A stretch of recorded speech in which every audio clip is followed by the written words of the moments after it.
Entre bleu et jaune, entre soleil et mer, le vert. Toujours plus de verre, 60 000 tonnes de verre en excédent chaque année sur la palette des côtes bretonnes. Il suffit d'une baie fermée où le brassage avec les eaux du large est limité et d'un cours d'eau porteur des nitrates venus de la terre pour que l'algue verte s'installe. Alors là vous avez des algues vertes qui sont assez fraîches encore, qui sont pas dégradées, qu'on retrouve comme ça dans l'eau de mer. Et par contre ici vous avez des algues séchées, blanches, qui ont perdu leur chlorophylle. Et en fait c'est la dégradation qui commence. Cette algue là elle va mourir et elle va se décomposer, c'est celle-là qui va sentir mauvais. Cette algue verte en fait existe naturellement sur les côtes bretonnes depuis certainement plus de 50 ans, puisqu'on les connaît. Elles sont devenues gênantes dans les années 70 quand elles ont commencé à augmenter énormément en stock. Et c'est la baie de Lannion d'abord qui a été le premier révélateur. Et depuis, il y a énormément, puisqu'il y a 70 plages en Bretagne qui sont touchées actuellement par ce phénomène.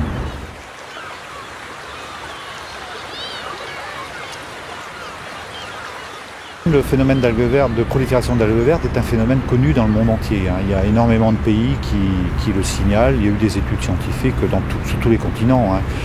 Alors au niveau de la France, en plus de la Bretagne qui est la région la plus touchée de loin, il y a aussi le bassin d'Arcachon qui a un gros site de prolifération d'algues vertes et puis quelques lagunes du Languedoc-Roussillon.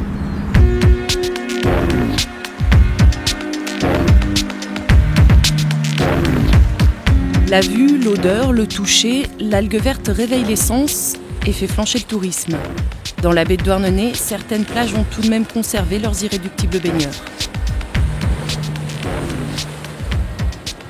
C'est un peu la fatalité. Nous, on a l'habitude de venir ici et c'est vrai que c'est franchement désagréable quand même. On aimerait bien que ce soit quand même plus propre. Enfin, depuis le début de l'été, on n'a pas été trop embêtés, mais c'est vrai que le temps n'a pas été très chaud non plus. C'est peut-être une des raisons. Et là, on voit tout de suite, depuis il y a un peu de soleil, voilà, vous voyez le résultat, c'est plein d'algues. Mais bon, qu'est-ce que nous, à notre niveau, on peut y faire, j'en sais rien. On aimerait mieux qu'il n'y en ait pas, mais on est obligé de faire avec. Mais vous pourriez aller sur d'autres plages. Ah non, c'est notre coin ici. C'est notre plage. Du côté de Saint-Brieuc, seule la nostalgie des plages vierges demeure. Des kilomètres de côte sont désormais désertés. Située au cœur de la réserve naturelle, la maison de la baie d'Illion propose à ses visiteurs des randonnées sur les sentiers côtiers, à la découverte de la faune, de la flore et de la pollution qui l'entoure. Il y avait 3 plages, les municipalités avaient fait 3 grands parkings. Ils avaient même doublé un parking sur la plage de l'Hermot. Actuellement, ils sont vides. C'est une commune qui vivait un peu du tourisme quand même, et le tourisme de plage a complètement disparu. Les gens même d'ici ne se baignent plus au pays, on va à 15 km se baigner. Oui, parce que la croûte, on a eu les grandes marées il n'y a pas longtemps, donc la croûte est sèche, mais en dessous, regardez. Les marées, toute mon enfance, je suis venu sur ces plages et c'était plein. Il y avait des bistrots qu'on fermait, il y a des hôtels qu'on fermait. Il y avait une vraie vie, d'été, qu'il n'y a plus maintenant. Il y a un peu de passage, quoi. Il y a des visiteurs qui nous disent quelquefois, mais c'est pas possible, vous êtes à côté d'une décharge ou pas. Et la maison de la nature de la baie d'Illion a été créée un petit peu en compensation d'une décharge qu'il y avait en face. Et on se retrouve maintenant avec une autre décharge saisonnière, mais par rapport à l'image et par rapport à notre mission, c'est un peu démobilisateur quand même. C'est encore bien vert quand même. Bien vert et bien odorant. On ne fait pas d'animation à proprement dit sur les algues vertes, bien qu'on y arrivera peut-être un jour, mais lors de toutes les sorties que l'on peut organiser, que ce soit pour observer les oiseaux ou autre chose, on en vient à parler des algues vertes. C'est un sujet obligatoire maintenant. Visible, elle dénonce une pollution aux nitrates qui sans elle passerait inaperçue. Visqueuse et malodorante, elle perturbe le confort des humains à l'origine de cette pollution.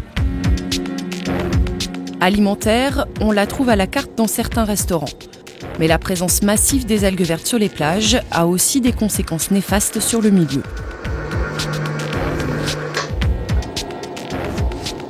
Il peut y avoir un impact sur le haut de plage, là où les algues se décomposent, parce que les jus de décomposition sont toxiques et peuvent tuer en fait certains organismes en haute plage. Il y a une étude qui l'a montré aussi. Les algues vertes ont la capacité de conserver en fait les bactéries pathogènes plus longtemps que ce qu'il faudrait dans le milieu marin. C'est-à-dire que pour la baignade, c'est un phénomène qui est gênant. Quand il n'y a pas d'algues vertes, les bactéries vont survivre 1-2 heures. Quand il y a des algues vertes, elles vont vivre 10 heures, 12 heures. Donc il y a plus de risques.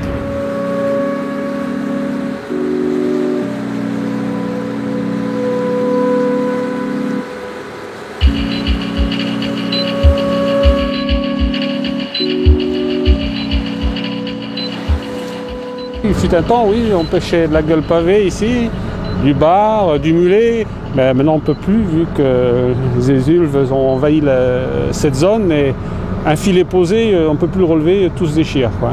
Et le poisson a déserté la zone également, quoi. Depuis 15 ans, les collègues comme moi qui faisaient ce métier-là, sur les plages du mois de mai jusqu'en septembre, on ne le fait plus, quoi.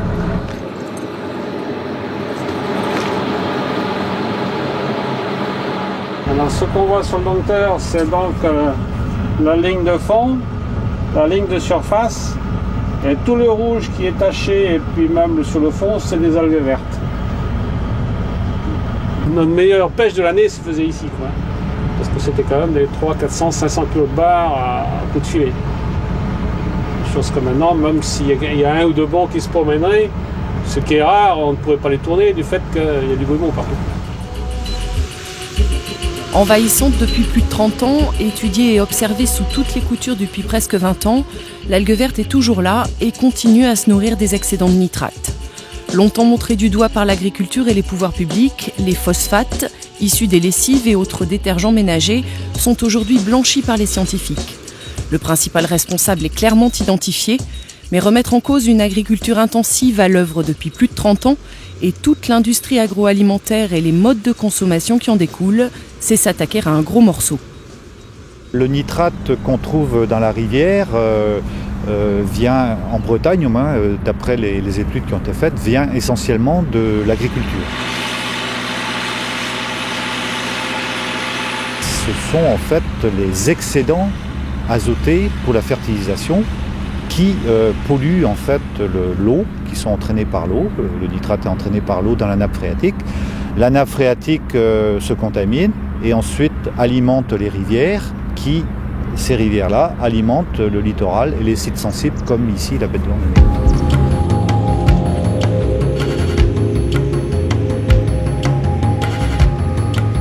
Pour que l'eau du robinet soit potable, le taux de nitrate à ne pas dépasser est fixé à 50 mg par litre. C'est la seule limite. Pour la respecter, les épandages de fumier et de lisier sont contrôlés et limités. Mais l'algue verte continue de progresser. Avec une limite à 10 mg, on pourrait espérer la voir disparaître un jour. Je me suis installé en 1973. J'étais sorti d'une école agricole. Il fallait produire, il fallait foncer, il fallait... Et puis on ne parlait pas d'environnement. Tout simplement, on ne parlait pas d'environnement. Il fallait produire, il fallait faire des rendements à l'hectare, il fallait faire du cochon de la volaille. Le souci environnemental n'existait pas. Il n'y a que 10 ans que vraiment, la prise de conscience est faite. Dire que tous les agriculteurs ont pris conscience, moi je suis persuadé que oui. Tout le monde n'est pas au même niveau d'engagement, ça c'est vrai, je reconnais. On a un engagement d'améliorer nos pratiques, mais je ne me suis jamais engagé de dire qu'on arriverait à 10 unités de nitrate dans l'eau dans les 5 ans qui viennent, pas plus que dans les 10 ans. Parce que tout simplement, il y a un problème d'inertie du sol et on ne sait pas. Et c'est vrai qu'on s'appuie sur des études de l'Ifremer ou d'autres, même si on est à 10 dans 15 ou dans 20 ans, je ne suis pas certain du tout que les algues vertes aient disparu. Nous, ok, on est prêt à faire beaucoup d'efforts, mais arrêtez de grâce de nous taper dessus. Car depuis quelques années, le ton monte. Le ras-le-bol des algues vertes se fait entendre dans les rues et l'agriculture est dénoncée, souvent sans nuance. Et l'oppression corporatiste.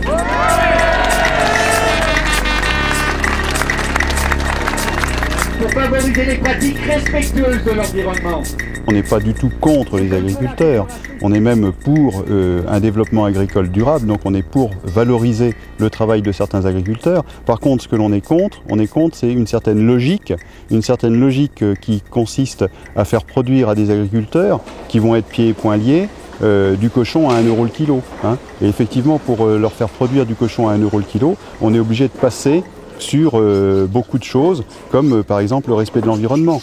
Et ce qui se met en place en Bretagne, c'est-à-dire par exemple toutes ces unités de traitement ou ces usines de traitement de lisier comme à Milizac, c'est la mauvaise réponse, je dirais même à la mauvaise question. Ce qu'il faudrait absolument, c'est reconsidérer globalement toute la chaîne de production du porc, s'orienter vers un porc de qualité qui permette aux agriculteurs de pratiquer un métier qu'ils aiment, un métier pour lequel ils sont compétents, et ils auront à ce moment-là tout notre soutien. Si cette pollution venait de l'extérieur, je pense que les Bretons seraient peut-être plus révoltés. Un peu comme quand c'est l'Erika ou quand c'est une marée noire qui arrive. Et là, peut-être que la sensibilisation, les médias, l'organisation est plus forte. Mais quand elle vient de l'intérieur, tel que chez nous, c'est une pollution qui vient de chez nous. Et cette pollution, eh bien, certains veulent la cacher, d'autres la dénoncent. Nous, on ne cherche pas de polémique, ce qu'on veut, c'est que ça se termine, cette chose-là.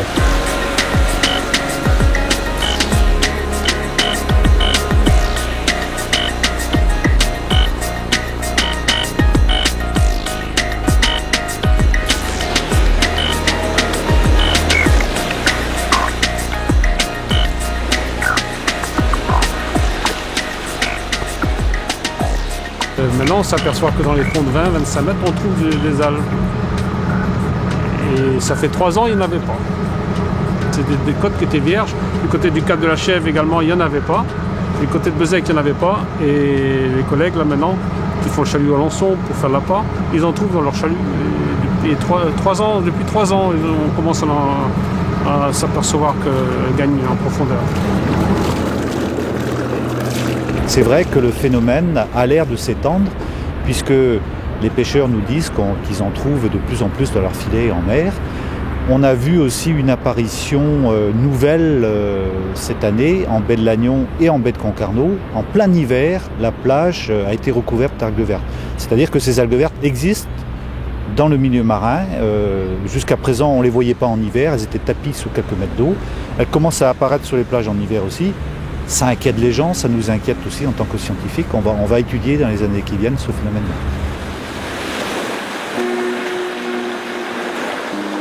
La tendance est bien à la réduction des apports en nitrate par l'agriculture, mais l'algue verte continue à gagner du terrain. Pour qu'elle disparaisse, il ne faudra pas se contenter de demi-mesures.